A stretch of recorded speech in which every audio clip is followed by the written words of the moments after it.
থেকেই দেশে প্রকাশ্যে থাকা সকল রাজনৈতিক দলের সমর্থন পেয়ে এসেছে।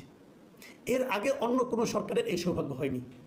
সে বঙ্গবন্ধু শেখ মুজিবের সরকার হোক, জিয়াউর রহমানের সরকার হোক, এরশাদের সরকার হোক, অথবা খালেদা জিয়া অথবা হাসিনার যতগুলি সরকার, যতবার তারা সরকার এসেছে, আসার পর থেকে কিন্তু মাঠে বিরোধী দলগুলো সেই সরকারের নানা বিষয়ে সমালোচনা করেছে, বিরোধিতা করেছে।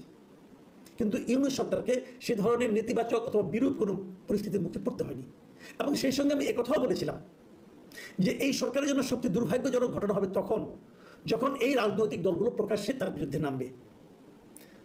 আমি দেখতে পাচ্ছি সেই ঘটনা হয়তো শুরু হতে যাচ্ছে। এর আগে বিচ্ছিন্নভাবে বিএনপির দু একজন নেতা বলেছিলেন, কিন্তু এবার বিএনপির একদম কেন্দ্রীয় পর্যায়ের একজন নেতা, বিএনপির যে সর্বোচ্চ বডি, যে বিএনপির স্থায়ী কমিটি, সেই স্থায়ী কমিটির সদস্য মিস্টার মির্জা আব্বাস যে ভাষায়, যে ভঙ্গিতে এই সরকারের সমালোচনা করলেন, আমার ধারণা এখান থেকে বিএনপির পলিটিক্যাল স্ট্যান্ড এই সরকারের জন্য উচিত হবে উপলব্ধি করা এবং সেই অনুযায়ী কাজ করা। আপনারা শুনুন মির্জা আব্বাস কী বলেছেন। মির্জা আব্বাস কয়েকটা কথা বলেছেন। এই ঘটনাগুলি ঘটেছে বৃহস্পতিবার, কুমিল্লার ঘটনা। কুমিল্লাতে ওখানে বিএনপির সদস্য ফরম বিতরণের একটা প্রোগ্রাম ছিল। প্রোগ্রাম খুব ইম্পর্টেন্ট না, বাট সেখানে মির্জা আব্বাস ছিলেন। মির্জা আব্বাস কয়েকটা কথা বলেছেন। একটা কথা বলেছেন যে কোনো গণমাধ্যম এবং সংবাদ মাধ্যমে সরকারের কোনো সমালোচনা করা হয় না, কারণ তারা সবাই সরকার তাদের ভয় দেখাচ্ছে অথবা লোভ দেখাচ্ছে কিছু একটা, অথবা এই মিডিয়াগুলো নিজে থেকে সেন্সর করছে, তারা কোনো সমালোচনা করে না, মানুষ জানে না। কিন্তু ওনার অভিযোগটা ছিল যে আওয়ামী লীগের, আমি ওনার ভাষা ওনাকে আপনাদেরকে পড়ে শুনে উনি কী বলেছেন। উনি বলেছেন যে আওয়ামী লীগের আমলে দেশের স্বাধীনতা সার্বভৌমত্ব ছিল না, এখনও একই অবস্থা। আগে কুকুরের মুখে ছিলাম, এখন বাঘের মুখে পড়েছি। খেয়াল করুন, মানে উনি বলতে চাচ্ছেন যে আওয়ামী লীগের আমলে আমরা ছিলাম কুকুরের মুখে, আওয়ামী লীগ কিন্তু কুকুরের সঙ্গে তুলনা করেছেন, আর ডক্টর ইউনূসের সরকারকে তুলনা করেছেন বাঘের সঙ্গে। এবং উনি আরও বলেছেন যে আমরা নির্বাচনের কথা বলছি, কারণ আমরা দেখতে পাচ্ছি আমাদের দেশের স্বাধীনতা ও সার্বভৌমত্ব নিরাপদ নয়। উনি বলতে চাচ্ছেন যেটা, যে আমাদের স্বাধীনতা এবং সার্বভৌমত্ব নিরাপদ নয় সরকারের কাছে। এখন এটা বলতে যে উনি উল্লেখ করেছেন কোন কারণে কথা বলেছেন। উনি এই কথা বলেছেন ওই যে রাখাইনে যে একটা মানবিক করিডোর দেওয়ার প্রসঙ্গ, সেই প্রসঙ্গের কথা উল্লেখ করে বলেছেন যে মিয়ানমারের রাখাইনে করিডোর দেওয়ার সিদ্ধান্ত নেবে নির্বাচিত সরকার, এই সিদ্ধান্ত দেওয়ার মালিক আপনারা নন। ইউনূস সরকারকে লক্ষ্য করে বলেছেন, এবং সেই জন্য উনি বলেছেন যে এদের হাতে আমাদের স্বাধীনতা ও সার্বভৌমত্ব নিরাপদ নয়। এবং সরকারের বিরুদ্ধে একটা গুরুতর অভিযোগ উনি করেছেন। সেই অভিযোগ উনি করেছেন যে এই সরকার নাকি গত 8 মাসে দেশ থেকে নাকি এই সরকারের আমলে গত 8 মাসে 90,000 কোটি টাকা পাচার হয়েছে। এই অভিযোগটা আমার কাছে খুব মারাত্মক একটা অভিযোগ মনে হয়েছে যে 90,000 কোটি টাকা পাচার হয়েছে এই সরকারের আমলে। এই হিসাবটা মির্জা আব্বাস সাহেব কোথায় পেলেন, এটা আমার জানার খুব ইচ্ছা। আমি তাই কিন্তু উড়িয়ে দিচ্ছি না, কারণ ওনার মতো লোক এরকম আবল তাবল কথা বলবেন, মাঠ গরম করার জন্য বলবেন, এটা আমি নিজে বিশ্বাস করি না। উনি একটা বড় নেতা, বড় দলের বড় নেতা, ওনার কাছে নিশ্চয়ই একটা হিসাব আছে। মানুষকে বিভ্রান্ত করাও তার কাজ হবে না। ওনার উচিত হবে বলা যে কী কারণে এই ফিগারটা উনি 90,000 কোটি টাকা পেলেন, কোথায় পেলেন, কীভাবে পেলেন, এই হিসাবটা ভাই আমি একটু জানতে চাই। কারণ এই ধরনের কাজ যদি এই সরকার করে থাকে, তাহলে আমি তো মনে করি দেশের জনগণের উচিত হবে এখনই এই সরকারের বিরুদ্ধে আন্দোলনে নামা, যে আন্দোলনের নেতৃত্ব আমরা বিএনপির কাছ থেকে আশা করি। আর যদি অভিযোগ সত্য না হয়, আর যদি এই অভিযোগ কেবল কথা হয়, তাহলে এ ধরনের ফালতু কথা বলার জন্য মির্জা আব্বাসের বিরুদ্ধে বিএনপি কর্তৃপক্ষ ব্যবস্থা নেবে, এটাও আমরা আশা করি। আমরা 90,000 কোটি টাকা পাচার হয়ে যাবে এমন কোনো অন্তর্বর্তী সরকারকে চাই না। বিপরীত দিকে 90,000 কোটি টাকার একটা অভিযোগ, ফালতু অভিযোগকে উচ্চারণ করবে, সেটাও আমরা চাই না। এ দুটোর একটা সমাধান হওয়া উচিত। আমি সরকারকে বলবো আপনি এটা প্রতিবাদ করুন, অথবা চুপ করে থাকলে প্রমাণ হবে, বাংলাদেশ বিশ্বাস করবে যে অভিযোগ সত্য। পাশাপাশি মির্জা আব্বাসকে বলবো আপনারও দায়িত্ব হবে এই অভিযোগের সত্যতা প্রমাণ করা, অথবা দেখিয়ে দেওয়া, অথবা একটা হিসাব দেওয়া, কেন আপনার কাছে মনে হলো যে 90,000 কোটি টাকা পাচার হয়ে গেছে, এটা আমরা জানতে চাই।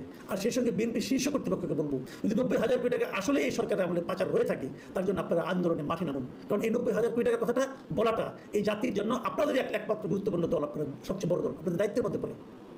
যাও, এইগুলো একটা অভিযোগ। আরেকটা কথা উনি বলেছেন, সে কথাটা আমি আলোচনা করবো। উনি বলেছেন যে বিএনপির বিরুদ্ধে যে চাঁদাবাজির অভিযোগ তোলা হয়েছে সেটাকে উনি বাতিল করেছেন। উনি বলেছেন যে এখন তো বিএনপিদের যদি কেউ চাঁদাবাজি করে থাকে, এখন তো বিএনপি ক্ষমতায় নেই, যদি কেউ চাঁদাবাজি করে থাকে তাকে আপনি ধরেন। এবং এই জায়গাটাই কিন্তু আমি মির্জা আব্বাস সাহেবের সঙ্গে একমত যে আসলে যদি কেউ বিএনপি চাঁদাবাজি করে থাকে, যদি কেউ চাঁদাবাজি করে থাকে, সে বিএনপির হোক, আওয়ামী লীগের হোক, যে দলেরই হোক, তাকে ধরেন। এবং এই ধরার দায়িত্ব কিন্তু সরকারের। এই সরকার সেটা না ধরে কেবল ঢালাওভাবে বিএনপিকে ডিফেম করার জন্য, বিএনপিকে সাধারণ মানুষের কাছে মানে তার বদনাম করার জন্য যেগুলো বিএনপির চাঁদাবাজি করছে, এটা ঠিক হবে না। তবে এটা ঠিক, বিএনপির মাঠ পর্যায়ে চাঁদাবাজি হচ্ছে, দখলদারিত্ব হচ্ছে, এটা আমি নিজেও অনেক সাক্ষী। আমি বাংলাদেশের নাগরিক, তাই না? আমি প্রয়োজন এগুলি একদম টু দ্য পয়েন্ট উদাহরণ দিয়ে দেখিয়ে দেবো কোথায় কোথায় বিএনপির লোকজন, ছাত্রদলের লোকজন চাঁদাবাজি করছে এবং দখলদারি করছে, জবরদখল করছে। এরকম অনেক উদাহরণ আমার কাছেও আছে, সেগুলো আমি দেখিয়ে দেবো। কিন্তু তারপরে আমার কথা, যদি এরকম করে থাকে, সরকারের তো উচিত, সরকারের আইন শৃঙ্খলা বাহিনী তো উচিত, পুলিশের তো উচিত ওই লোকগুলিকে ধরা। পুলিশ কেন ধরে না? তার মানে সরকারকে তাদেরকে ধরতে না করেছে? এমন হতে পারে কিন্তু সরকার বললো তোমাদের ধরো না, বিএনপি একটু বদনাম টদনাম হোক, এরকমও হতে পারে। সেই বিষয়গুলো কিন্তু দেখতে হবে। সবচেয়ে বড় যে অভিযোগটা মির্জা আব্বাস করেছেন এই সরকারের উপর, সরকার প্রধানের উপর, সেটা বলে আমি আলোচনা শেষ করব। তিনি বলেছেন কীভাবে, আমি হুবহু আপনাদের বলে শোনাই। তিনি বলেছেন, সিন্দাবাদের বুড়ো আমাদের ঘাড়ের উপর চেপে বসেছে, ঘাট থেকে আর নামতে চান না, ওনাকে ঝাঁকি দিয়ে ঘাট থেকে নামতে হবে। বুঝতে পারছেন সিন্দাবাদের বুড়ো কাকে বলা হচ্ছে? আপনাদের নিশ্চয়ই মনে আছে সিন্দাবাদের বুড়োর সেই কাহিনী। সিন্দাবাদ আরব বুড়ো যিনি সিন্দাবাদের গল্প নিশ্চয়ই পড়েছেন। এই সিন্দাবাদ যাচ্ছিল এক জায়গায়, একটা বুড়ো হাঁটতে পারছিল না, সে বলছিল আমাকে একটু কাঁধে নিয়ে একটু যাও, আমাকে একটু উপকার করো। এবং যখন সে কাঁধে নিছে নিয়ে যখন তাকে ওই জায়গায় তাকে নামাই দিতে চায়, সে আর নামবে না। সে কতভাবে চেষ্টা করে, ঘাট থেকে তাকে আর নামাতে পারে না। তো আমাদের দেশের উপর, আমাদের জাতির উপর, আমাদের উপর এরকম কি কোনো বুড়ো প্রথমে অসহায় ভাব নিয়ে এসে বসেছিল এবং সেখান থেকে নামতে চাচ্ছে না? কে সেই বুড়ো? ইঙ্গিতটা কোন দিকে নিশ্চয়ই বুঝতে পারছেন। এটা তো খুবই স্পষ্ট, ইঙ্গিতটা ডক্টর ইউনূসকে লক্ষ্য করে। এবং তারপর বলতে চাচ্ছেন যে ঘাট থেকে নামতে চান না, ওনাকে ঝাঁকি দিয়ে ঘাট থেকে নামাতে হবে। এটাও কিন্তু একটা বড় অভিযোগ। ডক্টর ইউনূস এই বিষয়টাকে এখন কীভাবে মূল্যায়ন করবেন? আমি আগেও বলেছিলাম যে বিএনপির চাওয়াটা সরকারের কাছে কী ছিল? চাওয়াটা ছিল যে একটা নির্বাচন দেওয়া দ্রুততার সঙ্গে, এবং সেই সঙ্গে একটা নির্বাচনের রোড ম্যাপ ঘোষণা করা। এই সরকার কেন তা করছে না? এবং করছে না বলেই কিন্তু এখন এই সমস্ত কথা এই বৃদ্ধ বয়সে ডক্টর ইউনূসকেও শুনতে হচ্ছে। আমি ডক্টর ইউনূসকে অনুরোধ করব যে দ্রুত আপনার করণীয় কাজগুলো করুন। যে প্রক্রিয়া করছেন এটা কোনো ভালো প্রক্রিয়া না। এইভাবে যদি করতে থাকেন আর অনেক কথাই শুনতে হবে, আর অনেক কথা আপনার জন্য সম্মান বই আনবে না। এবং মানুষ কিন্তু মিলিয়ে দেখবে অভিযোগগুলো কিন্তু একদম মিথ্যা না। তখন এই ঝাঁকির কাজটা ওই রাজনৈতিক দলগুলোর সব সাধারণ মানুষের করবে। আমার মনে হয় সেটা আপনার জন্য খুব উপভোগ্য হবে না। প্রিয় দর্শক, এখন এ পর্যন্তই।